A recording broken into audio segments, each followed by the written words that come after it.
আপনার যদি কাউকে পছন্দ হয় অথবা আপনি কাউকে ভালোবাসেন, সে আপনাকে ভালোবাসে না, তাহলে প্রত্যেক ৫ ওয়াক্ত নামাজের পরে আপনি এই দোয়াটি পাঠ করুন। আসসালামু আলাইকুম ওয়া রাহমাতুল্লাহ। সম্মানিত দর্শক, আশা করছি আল্লাহ তাআলার অশেষ রহমতে সবাই ভালো আছেন, সুস্থ আছেন। প্রিয় দর্শক, আজকের আলোচনা হচ্ছে ৫ ওয়াক্ত নামাজের পরে যেই দোয়াটা পাঠ করলে আপনি আপনার ভালোবাসার মানুষকে আপনার জীবন সঙ্গী হিসেবে পেয়ে যাবেন, আপনার প্রিয় মানুষকে আপনার করে পাবেন ইনশাআল্লাহ। তো প্রিয় দর্শক, কিভাবে আমল করবেন বিস্তারিত সবকিছু বলবো। ধৈর্য সহকারে ভিডিওটা না টেনে সম্পূর্ণ শেষ পর্যন্ত দেখুন। যারা এই চ্যানেলে নতুন এসেছেন, অবশ্যই সালমানস ক্লিপ চ্যানেলটা সাবস্ক্রাইব করে পাশে থাকা বেল বাটনটি অল করে দিন, যাতে করে নতুন নতুন ভিডিও আপনি সবার আগে পেতে পারেন। প্রিয় দর্শক, আপনার যদি কাউকে পছন্দ হয় অথবা আপনি কাউকে ভালোবাসেন, সে আপনাকে ভালোবাসে না, প্রত্যেক নামাজের পরে ৫ ওয়াক্ত নামাজের পরে এই দোয়াটা পাঠ করবেন। আল্লাহ তাআলা যদি চান, ওই ব্যক্তিকে আপনার করে দিবেন ইনশাআল্লাহ। ওই ব্যক্তিকে আপনার প্রিয় করে দিবেন, আপনার জীবন সঙ্গী বানিয়ে দিবেন।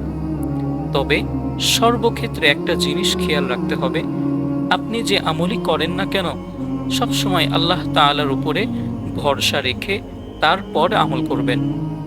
অনেক জিনিস আছে যেগুলো আপনি চাইতেছেন কিন্তু আপনার জন্য ক্ষতিকর, সেগুলো কিন্তু আল্লাহ তাআলা আপনাকে দিবে না। সেই ক্ষেত্রে আল্লাহর ফয়সালার উপরে আপনার বিশ্বাস রাখতে হবে।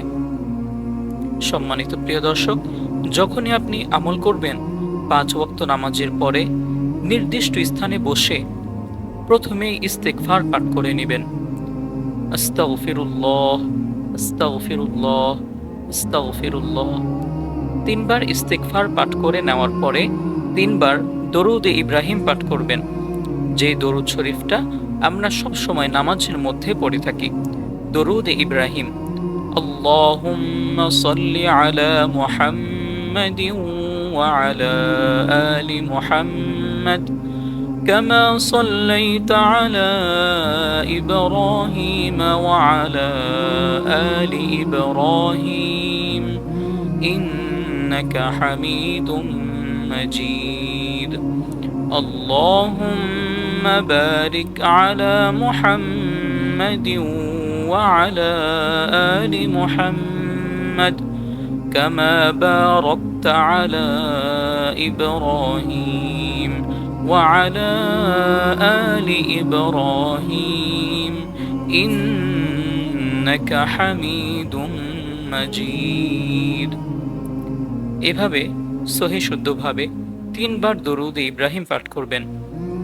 ৩ বার দরুদ ইব্রাহিম পাঠ করার পরে আপনি যে ব্যক্তিকে আপনার প্রিয় করতে চান, যে ব্যক্তিকে আপনার করে পেতে চান, আপনার ভালোবাসার মানুষকে আপনি যদি জীবন সঙ্গী হিসেবে পেতে চান, এই ব্যক্তির নাম মনে মনে স্মরণ করবেন। এরপরে পাঠ করবেন, রব্বানা হাব লানা মিন আজওয়াজিনা ওয়া যুররিয়াতিনা কুররাতা আ'য়ুনিন ওয়াজআলনা লিল মুত্তাকিনা ইমামা। আমি আবার বলছি, ربنا هب لنا من أزواجنا وذرياتنا قرة أعين واجعلنا للمتقين إماما। এই দোয়াটা কয়েকবার পাঠ করে এরপরে আবারও ৩ বার দরুদ শরীফ পাঠ করবেন, আবারও ৩ বার ইস্তেগফার পাঠ করে নেবেন। এভাবে ৫ ওয়াক্ত নামাজের পরে আপনি আমলটা করতে থাকবেন। ইনশাআল্লাহ আল্লাহ তাআলা যদি চান, অল্প সময়ের মধ্যে, অল্প দিনের মধ্যে আপনার দোয়া, আপনার মনের আশা আল্লাহ তাআলা পূরণ করে দেবেন ইনশাআল্লাহ। তবে আল্লাহ তাআলার উপরে ভরসা রেখে তারপরে আপনাকে আমল করতে হবে।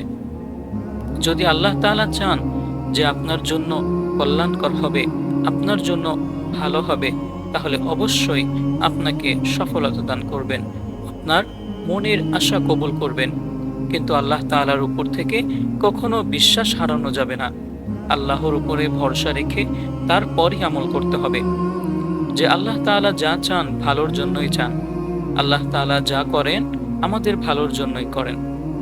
তো প্রিয় দর্শক, ভিডিওটা যদি আপনার উপকারে আসে, একটু হলেও ভালো লাগে, তাহলে আপনার প্রিয়জনের কাছে ভিডিওটা শেয়ার করে দিন। আপনার পরিবারের পরিজনের কাছে, যাদের সমস্যাগুলো আপনি জানেন তাদের কাছে আপনি ভিডিওটা পৌঁছে দিতে পারেন। আর অবশ্যই ইসলামের স্বার্থে আল্লাহ তাআলাকে ভালোবেসে আপনি চ্যানেলটাকে লাইক, সাবস্ক্রাইব এবং কমেন্ট করে জানাবেন যে ভিডিওটা কেমন হয়েছে, আপনি আমল শুরু করছেন কিনা।